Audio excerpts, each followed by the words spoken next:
Sejam todos muito bem-vindos. Eu sou o João Paulo, seu anfitrião. Estou aqui para dar introdução ao que seguirá nesta apresentação que falará sobre luz e óptica. Sejam todos muito bem-vindos à Feira de Ciências do CIEM 2021.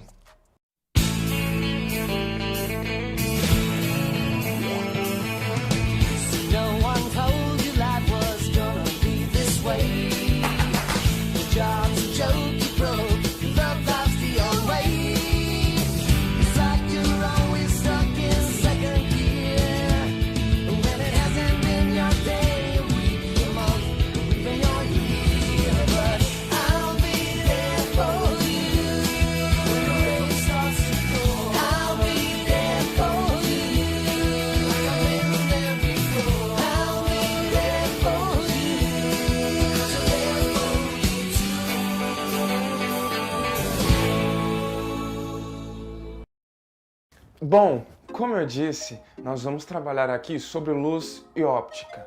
E para iniciar aqui, para dar uma introdução para vocês, por que a gente não começa com o conceito desses dois? Vamos começar com a luz. A luz é uma onda eletromagnética que é visível aos nossos olhos. Por quê? Tudo isso que nós nos referimos como ondas, até ondas de rádio, as micro-ondas, tudo isso seria luz. São ondas eletromagnéticas ou radiação eletromagnética. A luz ela é tratada de duas formas. Ela tem uma peculiaridade que os cientistas costumam chamar de dualidade partícula-onda. Isso foi explicado por Newton em 1704, porque, segundo ele, se a luz fosse uma onda, a luz poderia contornar corpos e assim não haveria sombra. E assim, deixando isso em aberto, outros cientistas como o matemático Young e o próprio Huygens, eu não sei se é assim que se fala, mas o próprio Huygens, que é o criador da teoria ondulatória da luz, tiveram que rever, né? Porque faz sentido, se um som consegue contornar uma parede e ele é uma onda, por que a luz sendo onda não conseguiria? Então concluíram e criaram essa coisa que os cientistas chamam de dualidade partícula-onda. A luz é uma onda e uma partícula. Mas vamos utilizar aqui, primeiramente, somente a onda, para podermos tratar do que nós queremos falar. Pois, como eu falei no início para vocês, a luz se trata da parte visível da radiação eletromagnética. Ou seja, se nós nos referimos a uma parte como visível, nós consideramos que também existe uma parte que não conseguimos ver. E é isso que eu vou tratar aqui com vocês.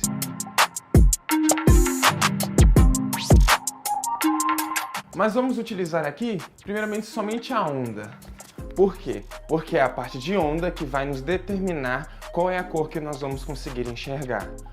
O comprimento de ondas é a distância entre pontos iguais de uma mesma onda, a distância entre um vale e um outro vale, ou entre o pico e um outro pico da onda. Eu acho que deu para dar uma entendida, né? Por exemplo, se o comprimento dessa onda for mais ou menos de 400 nanômetros, nós vamos enxergar o violeta. Agora, se nós aumentarmos essa onda para mais ou menos 700 nanômetros de comprimento, nós vamos chegar no vermelho. E é mais ou menos esse o espectro visível que nós temos, que vai de 400 a 700 nanômetros. E todas as cores que nós enxergamos está dentro desse espectro visível, entre 400 e 700 nanômetros. Bom, nós temos esse espectro visível, que é, como eu disse, a parte que conseguimos enxergar. Mas eu também disse que nós temos o que não conseguimos enxergar, mas que também é luz. Por exemplo, se nós pegarmos esse comprimento e aumentarmos ele acima de 700 nanômetros, nós vamos ter o que nós chamamos de infravermelho. O infravermelho está muito presente no nosso dia a dia, como por exemplo no controle da televisão. Quando apertamos o controle da televisão, é transmitido um feixe de luz até a televisão. Só que nós não conseguimos ver, porque ele está no infravermelho. Porém, se você pegar algum aparelho, você vai conseguir enxergar essa luz. Por exemplo, se você pegar o seu celular e apontar para a ponta do controle remoto e apertar algum botão, você vai conseguir enxergar essa luz que é emitida por ele. E se nós aumentarmos ainda mais esse comprimento dessa onda, nós vamos chegar nas micro-ondas, que pode ser visto como, por exemplo, no micro-ondas, que é daí que vem o nome, micro-ondas. E se aumentarmos ainda mais esse comprimento, nós vamos chegar nas ondas de rádio, que são essas ondas que são usadas nessas transmissões do próprio rádio. Mas agora, e se fizermos ao contrário? Se ao invés de aumentarmos o comprimento dessa onda, nós diminuirmos ele?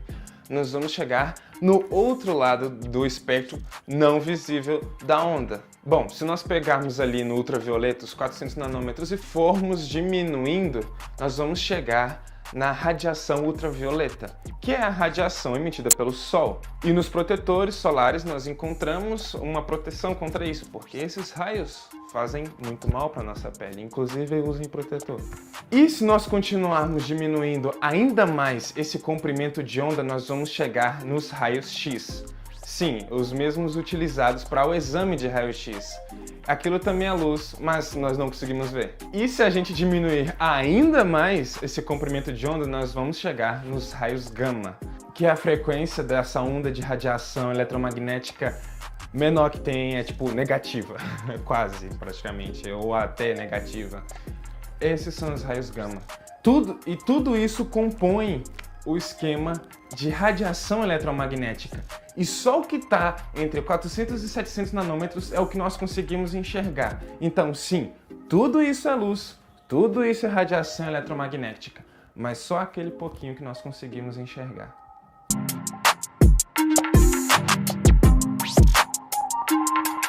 Que tal agora algumas curiosidades ou complementos sobre luz? Chame como quiser. Mas vamos lá.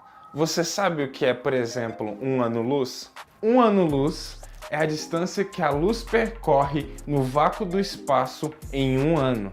E a velocidade da luz no vácuo do espaço é de 109.252.848,8 km por hora. É muita coisa e até onde sabemos não tem nada mais rápido do que a velocidade da luz. Exceto uma coisa. Eu acabei de falar para vocês a velocidade com que a luz se move no vácuo do espaço. E nada, até onde sabemos, se move mais rápido que isso, principalmente no espaço. Porém, a própria teoria de Einstein diz: nada se move mais rápido que a luz no espaço.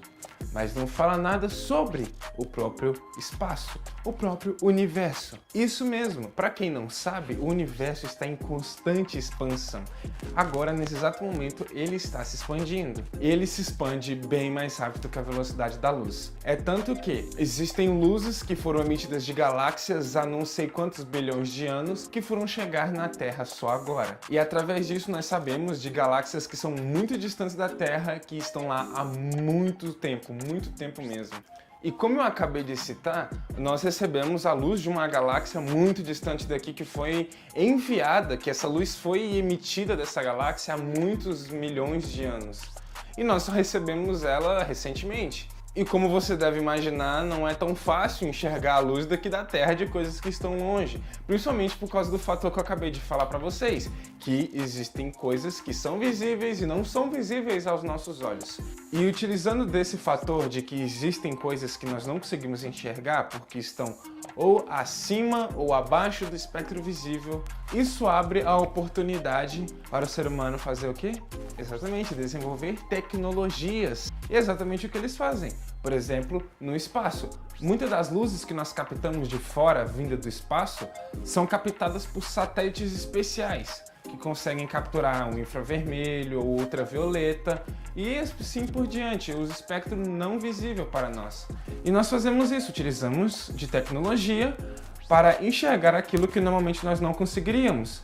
E você pode ver isso, por exemplo, nos óculos de visão noturna, que são uma coisa mais comum, de certa forma, né? Ou até mesmo com aquele exemplo que eu dei anteriormente do controle remoto. Você não consegue ver a luz que ele emite, mas se você apontar com o celular para o lugar onde sai o infravermelho do controle, você vai conseguir perceber a luz que deveria sair de lá. Obviamente, esses aparelhos eles não conseguem discernir cores como o nosso olho consegue. Então, ele vai pegar tudo que está no ambiente, que a gente não consegue enxergar, e codificar numa cor só.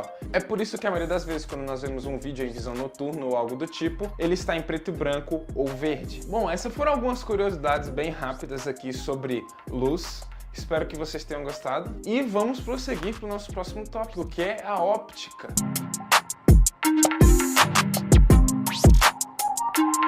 E a óptica nada mais é do que o estudo da luz. É o ramo da física que fala sobre a luz e os fenômenos luminosos. Na óptica, nós estudamos fenômenos como a refração, a reflexão, a difração e a dispersão, a formação de imagens em espelhos e a interação entre a luz e os instrumentos ópticos. Para tentar mostrar um pouco mais sobre esses eventos e esses fenômenos, nós separamos duas pequenas experiências bem simples e que, se você quiser, você pode fazer da sua casa. É muito simples e elas vão ser melhor explicadas pelas meninas um pouco mais à frente.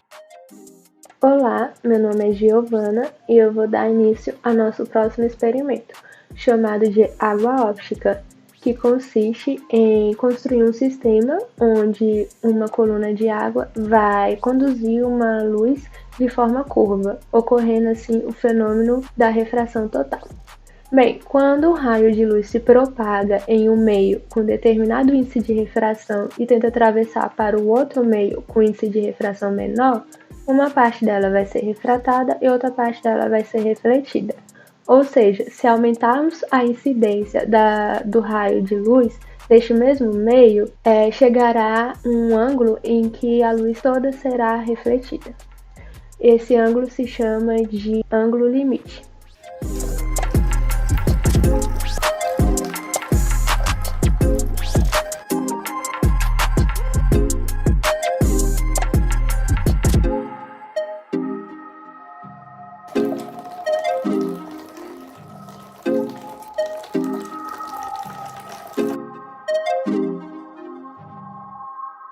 Meu nome é Ingrid e eu vou explicar a parte da montagem.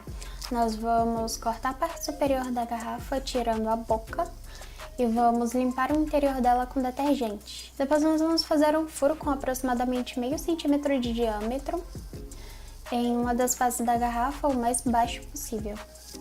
Depois nós vamos pintar a face da garrafa em que foi feito o furo e nós usamos tinta acrílica, então deixamos secar por aproximadamente um dia. Vamos tapar o furo, colocar água na garrafa e iluminar com a lanterna a face oposta à que está pintada. Então, nós vamos soltar o furo e colocar a mão no feixe de água que escorre da garrafa. Bom, como vocês puderam ver, a luz não consegue sair da água devido à diferença do nível de refração do ambiente. Para a água, o nível de refração da atmosfera é um, o da água é outro. E devido a isso, quando ela bate contra a água, ela acaba sendo refletida e refletida e refletida, devido ao nível maior de refração na água. Outro lugar onde podemos ver esse mesmo evento acontecendo são nos cabos de fibra ótica. Nos cabos de fibra ótica estão passando ali luz, só que elas não saem devido ao material do cabo. Ela fica refletindo, refletindo, refletindo contra as paredes do cabo e não consegue sair dali. Tanto que os cabos conseguem fazer curvas, serem levados para cima, para baixo, para um lado, para o outro, e a luz não escapa devido ao material. A densidade e o nível de refração lá é totalmente diferente do da atmosfera. A luz é obrigada a ser refletida. E para mais um pouquinho de óptica, vamos para o segundo experimento. Oi gente, me chamo Yara Rebeca, do terceiro E do Colégio CIEM.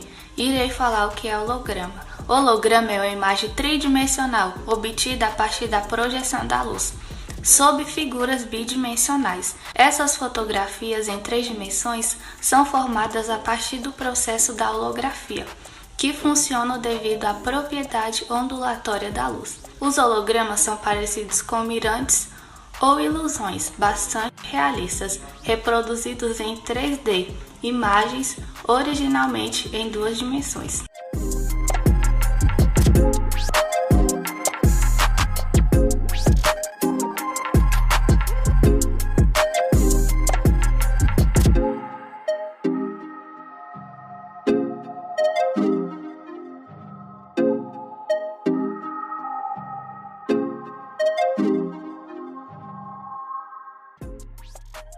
Meu nome é Laura Stephanie, eu sou do terceiro ano da escola do CIEM e eu vou estar explicando como funciona e como é feito um holograma. Então, para começar, para se produzir um holograma, é necessário uma fonte de luz que se propague em uma só direção, como laser, e um filme hipersensível. Aí, no caso do raio laser, a luz contida nele é dividida em 2 feixes. O primeiro feixe ilumina o objeto sobre o filme e o segundo feixe ilumina diretamente o filme. Essas 2 fontes luminosas são uma irreconhecível sucessão de faixas e anéis. E essas faixas e esses anéis, quando são iluminados, se transformam em uma representação do objeto fotografado. Se transforma em um holograma.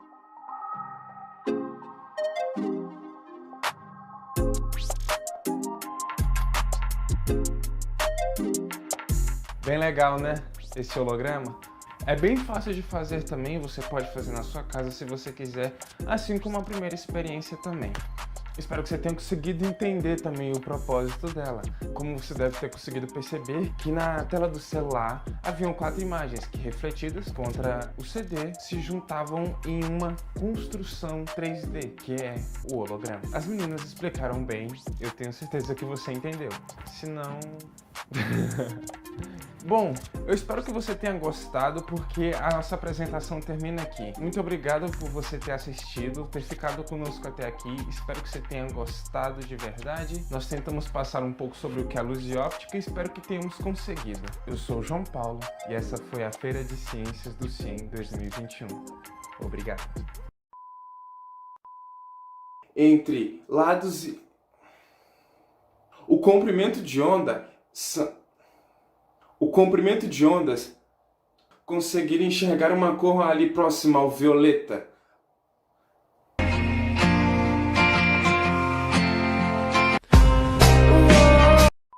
Nós vamos ter o que nós chamamos de infravermelho.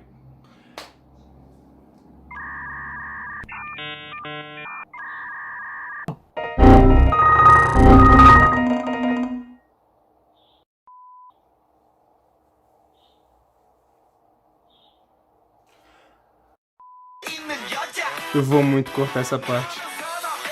Legal que o holograma tá de cabeça pra baixo. Contou de ponta cabeça. Não, vamos gravar de blusa de frio, vai ser uma boa ideia. Não.